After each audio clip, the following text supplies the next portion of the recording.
Hello everyone, I am Trupti Pandya and today I will be teaching you Element of Account Standard 11 Part 2 Chapter 6 Convention, Assumption, Concept and Principles of Accounting. Students, in previous lecture we already completed up to chapter number 5. Today, let us start chapter number 6. First of all, introduction.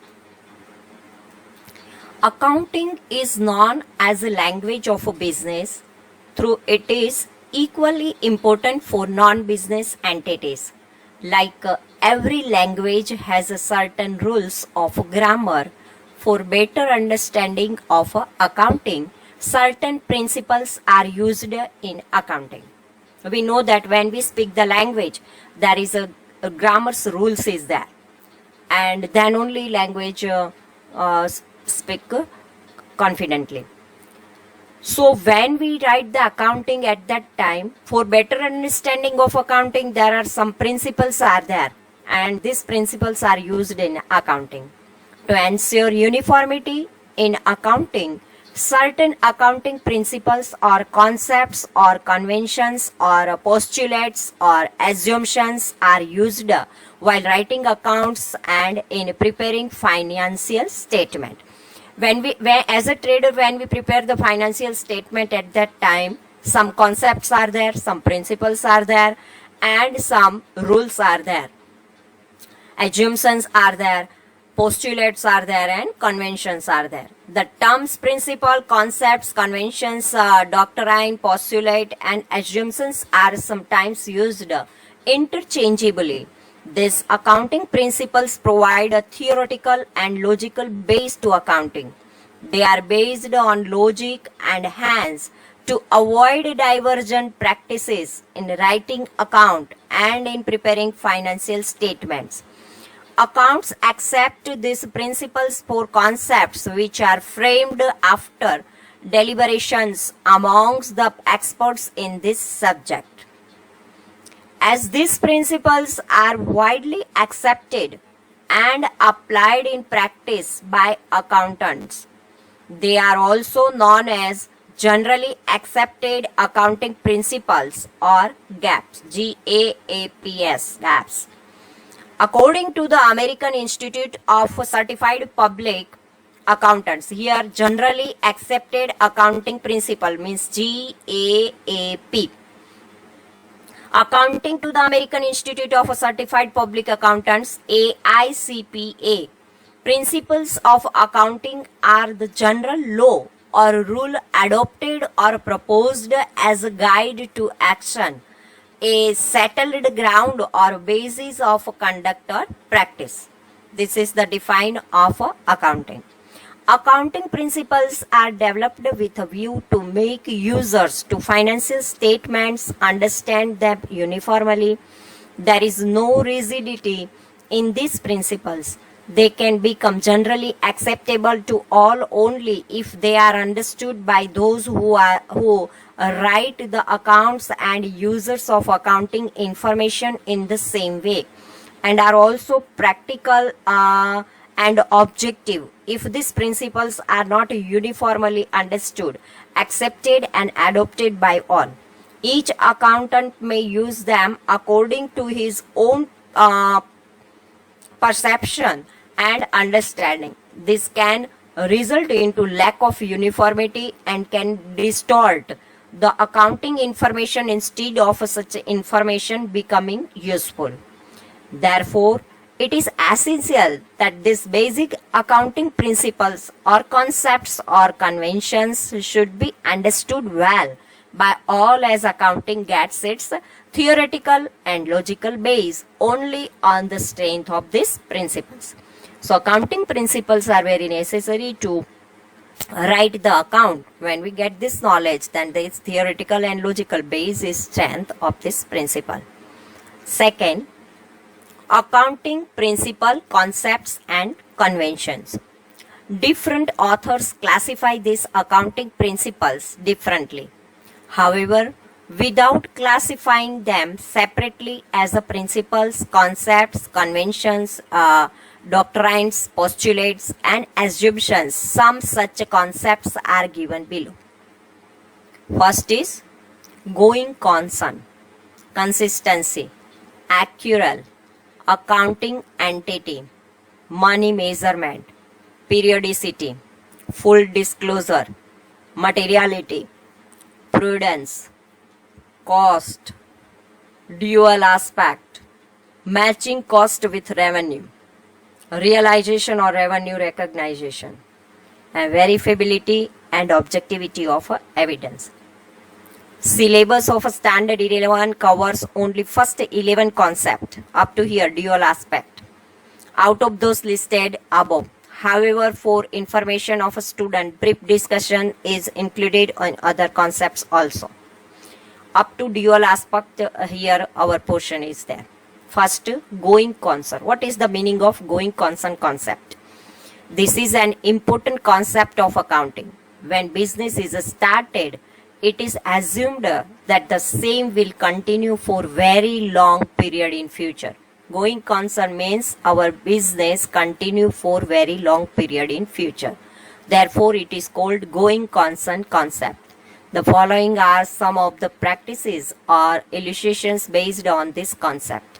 First, fixed assets are shown in the balance sheet at their depreciated value. In other words, realizable or market value of a fixed asset are not shown in the balance sheet. As the fixed assets are for use of a business for long period and not meant for sale, their market values are not shown in the balance sheet based on going concern assumption. Second, prepaid revenue expenses are shown on the asset side of a balance sheet because of going concern assumption that the business will continue for a long time and it is accepted that the entity shall get the benefit of such a prepaid expenses in future. Third one, deferred revenue expenses are sometimes shown on the asset side of a balance sheet because of going concern assumptions that a business will continue for a long time and it is accepted that the entity shall get the benefit of such expenses in future. Fourth one, semi-finished goods or work in progress is valued at a cost incurred thereon and not at the realizable value.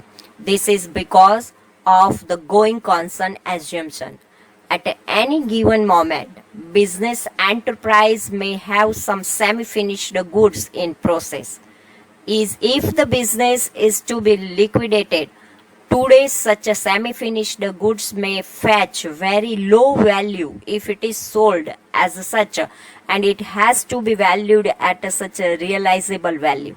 However, because of going concern assumptions, we assume that the manufacturing process will be carried out till completion of a finished goods and therefore the final product will emerge. Semi-finished goods is there, otherwise work in progress. It's a valued cost, realizable value is very necessary. And when we assume that the manufacturing process will be carried out till completion of a finished goods and therefore the final product will emerge. Hence, such a semi-finished goods are valued on the basis of a cost incurred thereon and not at their realizable value in semi-finished condition.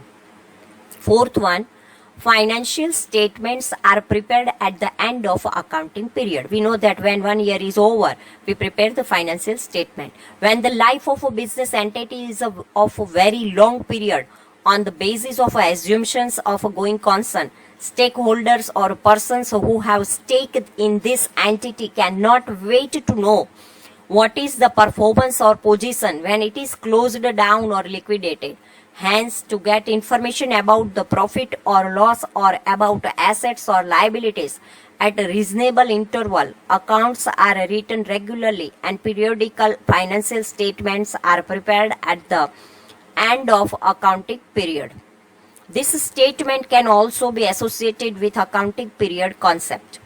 Sixth one, distinctions is made between capital expenditure and revenue expenditure because of a going concern assumption. It should be noted that in the following circumstances, going concern assumptions should not be followed. A. when the object for which a business was established is achieved or is likely to be accomplished in a very short period. B. When an industrial unit is declared sick. C. When a business is passing through severe financial crisis and is likely to be liquidated very shortly. D. When a liquidator is appointed for liquidation of a company, entity, unit or firm. So this 4 is the main reason for the assumption of a going concern. Now, second, consistency concept. The principle of consistency suggests that while writing accounts or for preparing financial statement, the same policies, procedures and methods should be followed every year. In other words, policies, procedure and method followed while writing accounts for preparing financial statements should be followed consistently year after year. It can also be stated that the consistency concept requires that once an entity had decided on one accounting method, it should use the same method for all subsequent events of the same time or periods unless there is a sound reason to change the same. Accounts remain comparable only if consistency is maintained. If consistency is there, then only comparison is possible. If consistency is not maintained in accounting, the account may not remain comparable and can also mislead at times. For example, if a stock is valued by FIFO method, for FIFO means first in, first out. If you buy first, you sell this first. It is called FIFO method. The entity should follow the same method year after year as far possible. If the method used for stock valuation is changed every year, the account do not remain comparable and the profit or loss position is a different year may also indicate different positions.